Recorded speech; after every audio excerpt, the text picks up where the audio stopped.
Assalamualaikum, salam sehat, salam semuanya. Sekarang kita mau ngomongin tentang masuk ke segmen sok tahu, ngomongin tentang buku elektronik dan buku fisik atau elektronik. Mungkin nggak pada bahan dan nggak terlalu banyak grafik-grafik menarik dan tidak terlalu banyak contoh ya. Kalau saya sendiri antara buku elektronik dengan buku fisik itu dua-duanya secara konten sama, karena dua-duanya berisikan hal yang sama, konten yang sama. Jadi mau scan license, mau beneran-benar buku elektronik, saya nggak terlalu tahu bedanya ya, scan license, lisensi buku elektronik, dan jenis-jenis buku elektronik lainnya ya, ataupun sekedar bacaan berbentuk PDF. Itu menurut saya isinya sama dengan apa yang ada di buku cetak fisik, tidak ada yang dikurangi, tidak ada yang dilebihkan. Mungkin agak berbeda dengan kalau film ya, movie ada yang director cut, ada kadang-kadang DVD itu akan lebih berbeda dengan yang ada diputar di bioskop. Kadang ada durasi yang lebih, ada scene-scene yang ditambahkan. Tapi kalau bacaan elektronik dengan bacaan fisik itu sama aja, sama persis, sama seperti lagu dalam bentuk media apapun, itu sama persis, nggak ada yang dibedakan. Kalau ada perbedaan versi, yaitu versi yang berbeda, tapi kalau dalam perbedaan media tidak ada perbedaan dengan isi konten. Tapi kita milih yang mana? Mungkin kalau sebagai saya generasi kelahiran tahun 89 akhir, yang orang sering sebut generasi 90-an karena tumbuh besar di tahun 90-an, dan saya nggak tahu apakah saya termasuk generasi milenial atau tidak, karena saya tumbuh besar di tahun 2000, di tahun milenium. Asik, luar biasa, tahun milenium. Tapi kami ini saya pribadi sebagai pecinta buku, sampai hari ini belum bisa menggantikan buku fisik dengan buku elektronik secara penuh. Karena menurut saya buku elektronik itu dengan segala kemudahan perangkat elektroniknya, membuat buku elektronik saat dibaca banyak distraction, banyak gangguan.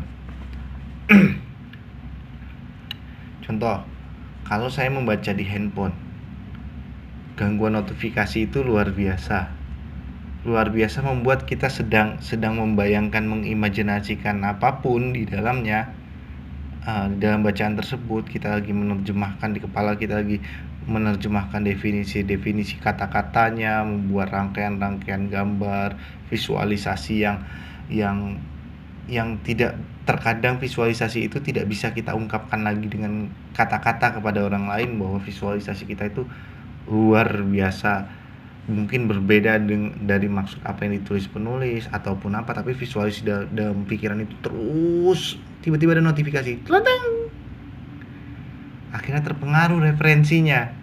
Lagi ngomongin tugas nih, lagi ngomongin kerjaan, lagi ngomongin ajak jalan-jalan, kita lagi baca buku tentang petualangan, tercampur referensinya, yang kadang-kadang itu bikin, kalau menurut saya, bikin bacaan itu jadi nggak nikmat. Sehingga kadang-kadang kita baca kosong, kita baca apa, pikiran kita di mana. Wah, itu nggak nikmat banget. Itu kalau perangkat yang dipakai untuk bacanya adalah gadget. Nah, sekarang kalau perangkatnya adalah laptop, komputer, yang mungkin scan license-nya kita dibeli offline ya, offline, yang dibuka dengan suatu aplikasi dan bisa dibaca kembali tanpa harus berhubungan dengan internet. Nah, tetap menurut saya ada distraction di membaca dengan perangkat elektronik. Distraction kalau lagi baca secara ini ya, distraction yang memang tidak terlalu sering muncul, tapi akan jadi muncul, low bed.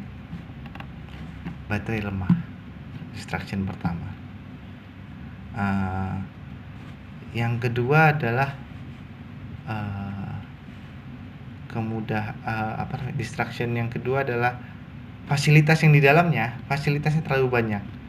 Kadang-kadang kan dapat bacaan yang agak longgar, agak bikin penasaran.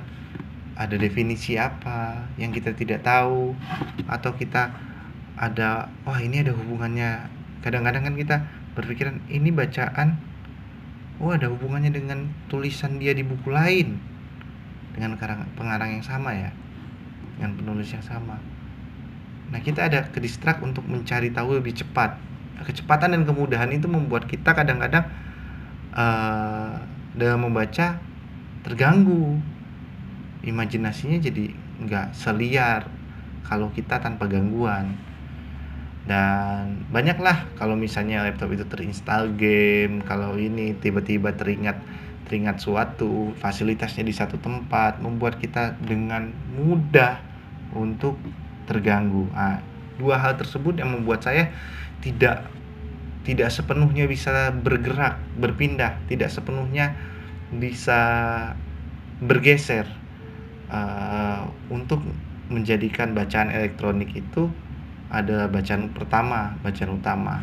Bahkan koran, saya sebisa mungkin kalau misalnya masih lewat dan ketemu loper koran, saya akan membeli koran favorit saya. Walaupun sebenarnya saya langganan koran elektronik. Seandainya koran-koran cetak itu semudah dahulu mendapatkannya, di mana-mana ada, di persimpangan ada, dan gak cepat habis. Dan kebetulan di jalan saya menuju kantor itu cuma 3 titik ada loper koran dan itu pun di perempatan atau pertigaan lampu merah. Jadi kadang-kadang bisa beli karena lagi lampu merah, kadang-kadang nggak berani beli karena rasanya lampu merahnya deket lagi. Tapi saya selalu nyiapin duit untuk sekali beli atau sekali keluar koran-koran yang saya biasa beli, saya biasa baca. Walaupun sekali lagi saya langganan koran elektronik karena saya pengen tetap up to date. Nah, tapi menurut saya tidak tergantikan karena tadi distraction yang ada. Nah, kemudian bacaan elektronik itu juga membuat saya tidak bisa sepenuhnya bergeser ke bacaan elektronik karena kebetulan pekerjaan saya berhubungan dengan perangkat elektronik. Saya menggunakan administrasi yang hari ini ya, segala administrasi itu saya bilang kalau di kantor saya sudah 80% administrasi itu dikerjakan secara elektronik. Absen, apalagi pandemi sekarang ya, semua udah geser elektronik ya. Absen, laporan kerja, laporan rencanaan, laporan mingguan, harian, dan segala macamnya. Kemudian detail-detailnya, semua pekerjaan itu administratif dilakukan secara elektronik. Nah, dan pekerjaan utama saya pun dilakukan secara elektronik. Kebetulan komunikasi menggunakan email, komunikasi menggunakan WhatsApp, komunikasi menggunakan telepon genggam, telepon langsung, telepon internet, komunikasi lewat virtual meeting, semuanya udah elektronik. Pekerjaan utamanya pun kebetulan saya di data, hampir semuanya itu pekerjaannya melewati layar yang memancarkan sinar biru. Nah, itu juga bikin saya gimana ya kalau diomong ya, saya ingin sehingga perangkat elektronik itu udah 60% udah menyatu dengan diri saya. Saya bisa dibilang saya pernah berada pada satu titik saya tidak bisa hidup tanpa perangkat elektronik saya, gadget ataupun laptop. Karena pekerjaan saya menempel dan hampir semua kegiatan saya tempelkan di perangkat elektronik saya. Dan waktu itu membaca pun saya bergeser mencoba sepenuhnya untuk ke perangkat elektronik.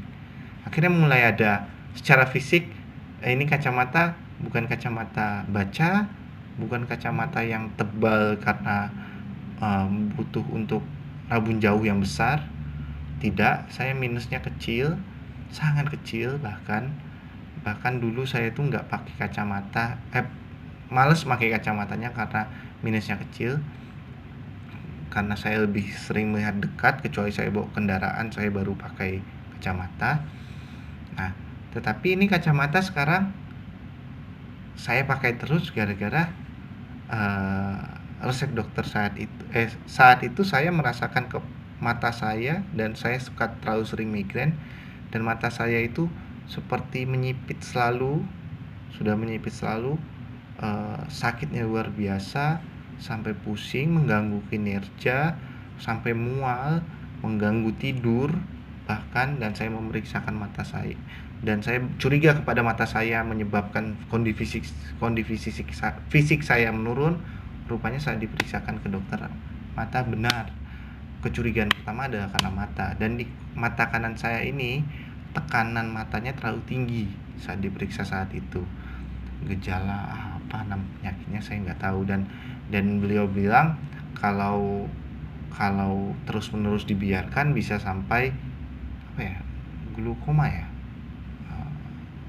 iya kalau nggak salah glukoma, yang bisa berakhir, yang harus diselesaikan dengan operasi, bahkan bisa berakhir dengan kebutaan. Saya mulai takut, dan dokter itu bilang ini karena dia mewawancarai saya, kenapa ini segala macam.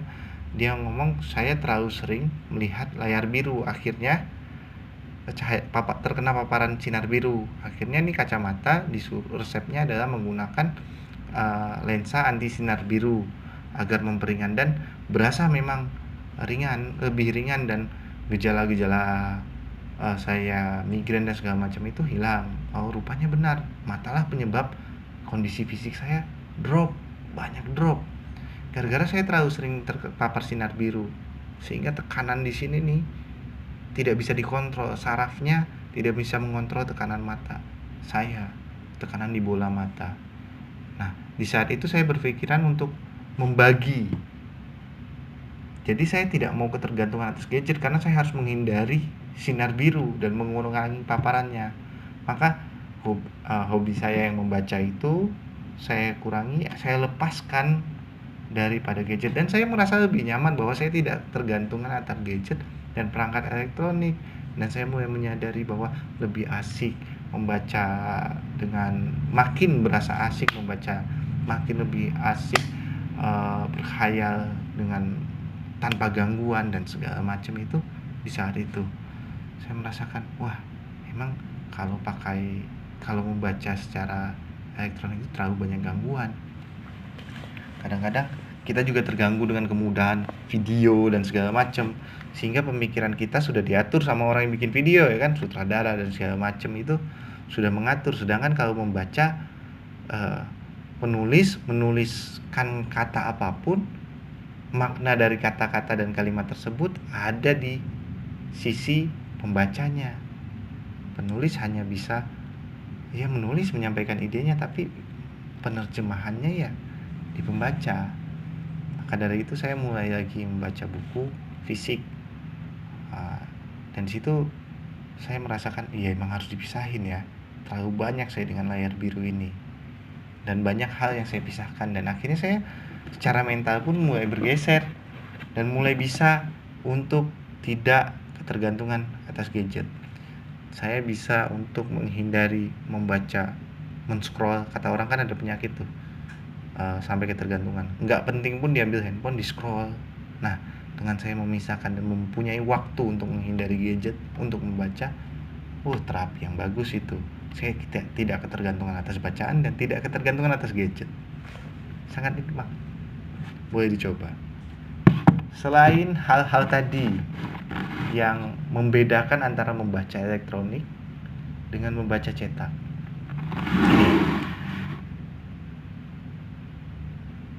dan ini tentang penyampaian, saya menunjukkan itu memang ini ngabisin tempat. Kita punya 10 buku, harus berapa rak kita punya. Tetapi elektronik cukup satu, di mana saja, kapan saja, tidak akan ketinggalan kecuali perangkatnya ketinggalan. Kalau ini kan Satu bisa ketinggalan, satu tidak. Satu ketinggalan, satu tidak. Bahkan semuanya bisa ketinggalan kalau tidak disengajakan untuk dibawa. Tetapi Anda bisa majang, bisa menebar berbagai macam hal kepada orang yang melihat tanpa harus Anda sengajakan. Aku lagi baca ini, harus membicarakan tentang bacaan. Tidak, Anda cukup memajang di mana saja, sehingga orang tiba-tiba penasaran. Ini apa? Itu apa? Akhirnya bisa bertukar pikiran dengan lebih, tanpa harus sengaja menceritakan bacaan. Kalau ini, wah, kita ngasih perangkat elektronik ini ke orang saja untuk bisa dibuka, yakin saya tidak ada rasa percaya. Tapi kalau ini kita sudah menemakan bahwa mereka bisa melihat ini, kita bisa berdiskusi, kita bisa bercerita hanya dengan memajang. Nah, itu juga dengan memajang kita bisa menyalurkan dan bisa menilai orang dari bacaannya, dan kita bisa dinilai oleh orang dari bacaannya, dan kita bisa berbagi dan berkomunikasi tanpa harus sengaja mengkomunikasikan bacaan kita. Itu hal yang berbeda lagi. Jadi beli kayak gini nih, beli fisik itu saya bilang sih tetap number one. Kemudian ini cover.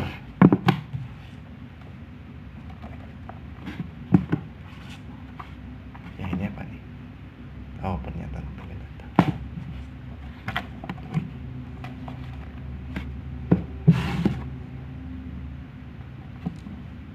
Cover. Kenapa saya bilang cover? Covernya itu bisa dilihat, dibandingkan, bisa dinikmati dengan apa ya? Dengan sangat mudah. Ini terkait dengan kita membeli bacaan. Kalau kita membeli bacaan elektronik, masuk ke Gramedia elektronik, masuk ke Script, atau masuk ke apa namanya? Saya lupa tuh. Kok namanya saya lupa. Pokoknya toko buku elektronik, ataupun kita membeli sekedar scan license dari penjualan elektronik buku, atau sekedar membaca-baca di tempat free license, itu kita mencari kebebasan untuk mencari bacaan tuh nggak ada. Ngapa? Kita akan terpaku pada sebuah tema, ada menunya, sudah terarah, dan kita dipaksa untuk memilih baru bisa melihat. Beda kalau kita datang ke tempat toko buku, masuk ke toko buku, ya kita bisa jalan-jalan, Pak. Bisa membuka dunia, benar-benar membuka dunia. Coba masuk ke sebuah website bacaan. Anda sangat suka membaca novel, akan scrollingnya di novel, akan melihatnya ke judul-judul, akan melihatnya kalau judulnya nggak menarik, kalau nggak tanda kutip, kalau hari ini kata orang tuh kan kalau judulnya tidak menjual, apa ya namanya, ya itulah pokoknya. Kalau judulnya tidak seperti berita-berita, kadang-kadang bahkan antara judul sama isi itu jadi terpaksa terlalu hiperbola judulnya, sehingga kalau kita udah bacanya, ekspektasi dari membaca judul dengan membaca isinya itu kadang-kadang bukan mengecewakan ya, tapi cuma bikin perasaan itu nggak jelas. Kadang-kadang bikin ada perasaan di perut itu kayak nahan enek, tapi kadang-kadang jadi kesel sehingga ada perasaan tegang di kepala terus segala macam. Itu nggak asik. Walaupun kita bisa baca sinopsisnya ya, atau blurb, mungkin ada blurb juga ya, saya nggak tahu juga ada blurb nggak ya. Kalau di elektronik saya cuma seingat saya sinopsis sih. ada sinopsisnya. Nah, kalau itu udah terpaku judul, bahkan kita baca pun nggak bebas, kadang-kadang terpengaruh dari apa yang booming hari ini, apa yang kita dengarkan hari ini, apa yang teman-teman diskusi komunitas menceritakan bukunya, terpaku pada satu, sehingga kebebasan untuk mencoba yang baru tanpa dicoba oleh orang lain dulu itu nggak ada. Tapi coba masuk ke toko buku, jalan, suka novel, nggak habis itu suruhnya dikelilingin. Novel fiksi, horor, novel anak-anak, bahkan novel detektif, serial, novel cinta, remaja, novel dewasa, novel thriller. Itu mau nggak mau kita kelilingin semuanya. Dan yang pertama kita lihat ada visualisasi cover sebelum kita baca judul. Setelah kita lihat visualisasi covernya, baru kita baca judulnya. Dan dua hal tersebut berdampingan. Akan beda kalau walaupun di scan license itu ada apa, gambar covernya juga. Tapi yang kita baca pertama itu adalah bukan gambarnya, tapi yang kita baca pertama itu ya judul yang tertulis di tabelnya, bukan ya di tabel atau di frame atau di apa namanya itu widgetnya. Itu dulu yang kita baca kan, bukan melihat gambar covernya. Nah, itu dalam pemilihan buku kita jadi udah terarahkan. Asik kalau menurut saya. Coba datang ke toko buku keliling. Bahkan kalau lagi iseng, nggak ada yang seru, nggak ada yang apa, walaupun nggak habis-habis ya kalau menurut saya kalau ke toko buku. Kita jalan ke segmen-segmen yang berbeda, ke buku impor, ke buku anak-anak. Yang saya lagi suka baca buku anak-anak. Menurut saya petualangan-petualangannya yang berusaha dengan bahasa yang polos agar deskriptif dan mudah dibaca oleh anak-anak menjadi menarik bagi kita. Anak-anak ataupun buku-buku tentang edukasi, tumbuh kembang anak, kebetulan lagi ada anak bayi ya, itu jadi menarik bagi saya hari ini. Tapi novel-novel untuk usia 13 tahun ke bawah itu menarik sekali menurut saya. Saya lagi ada baca beberapa buku hal apa tuh dengan bukan 13 plus malahan, itu buku kategorinya anak-anak. Itu bahasa-bahasa sederhananya, petualangan-petualangan yang lebih keseharian, membuat nggak kalah asik dengan baca-bacaan kita 13 tahun ke atas atau 21 tahun ke atas. Asik. Kemudian kita kadang-kadang ya namanya buku ya, toko ya, kita bebas jalan-jalan kemana aja. Kadang-kadang nggak kelihatan sama kita itu kelompok bagian bacaan apa. Dari novel tiba-tiba udah geser ke rak biografi, kerak psikologi, kerak self improvement apa ya itu lah pokoknya. Kemudian bergerak ke sejarah, bergerak lagi ke bisnis. Tiba-tiba ngelihat, wah, ada bacaan yang selama ini kita nggak tahu bahwa buku itu ada, gara-gara kita hanya keliling toko buku. Nah, itu asiknya kalau membaca buku fisik, membeli buku fisik. Coba dah sekali-sekali kita ke sana. Nah, terakhir yang enaknya buku fisik adalah sebagai hadiah, gift. Ini bisa sebagai simbol apapun. Ini bisa sebagai souvenir. Buku-buku ini bisa jadi souvenir bagi kita.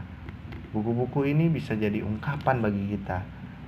Buku-buku ini bisa jadi kenangan yang kalaupun tidak dibaca hari ini oleh dia, dan bahkan tidak akan dibaca terus, bahkan ini diberantakin, dihilangkan, tiba-tiba yang kita berikan kenangan ini lagi bongkar-bongkar ngelihat, dia mengenang kita loh. Dia bukan mengenang isi bukunya yang bahkan mungkin tidak dibaca, tapi karena ini souvenir dari kita, dia akan mengenang bahwa ini dikasih oleh Hapas loh, ini dikasih oleh temanku loh, ini tanda perpisahan kami loh. ini bisa jadi kenangan yang berarti dan sangat berarti bagi kita. Nah, itu menariknya. Buku-buku, harus membeli buku. Jadi pajangan, jadi souvenir. Apalagi sekarang cover-covernya sangat menarik. Mungkin remaja-remaja yang jatuh cinta nggak bisa ngungkapin perasaannya, mau berpisah, LDR, atau belum yakin, nggak mau pacaran tapi maunya langsung nikah, tapi suka, ya belikan satu buku yang tentang percintaan, tentang apa, harapan-harapan kalian, yang isi bukunya tuh lu pengen kayak gitu kehidupan lu, ya belikan buku itu. Mungkin dikasih sebagai tanda persahabatan, karena menjaga, tidak mau lebih daripada persahabatan, karena nggak mampu jajanin anak orang kayak gitu, jajanin buku. Siapa tahu kalau jodoh tiba-tiba gara-gara melihat buku itu dia teringat sampai ke mimpi, biasanya. Tapi kalau cuma ngirim WhatsApp yang isinya license buku elektronik, atau email yang isinya buku elektronik, nih, tidak akan pernah dia bongkar tiba-tiba ketemu. Saya yakin bongkar dilewatkan, bongkar ketemu dan dikenang. Itu dia. Pada sahabat, guru dengan murid, kolega. Saya punya buku di video lain, Scrum. Judul bukunya adalah manajemen kontemporer, manajemen modern dalam software development, kalau nggak salah itu Scrum 1. Itu juga diberikan oleh salah satu Scrum Master. Saya menemukannya, saya lihat bukunya lagi dan bermanfaat. Dan setiap buka buku itu saya ingat pertama kali saya mengenal akan Scrum, dan mengingat bahwa siapa yang pertama kali memperkenalkan saya. Nah, itu dia menariknya buku cetak daripada buku elektronik, yang membuat saya sendiri tidak bisa move on 100%.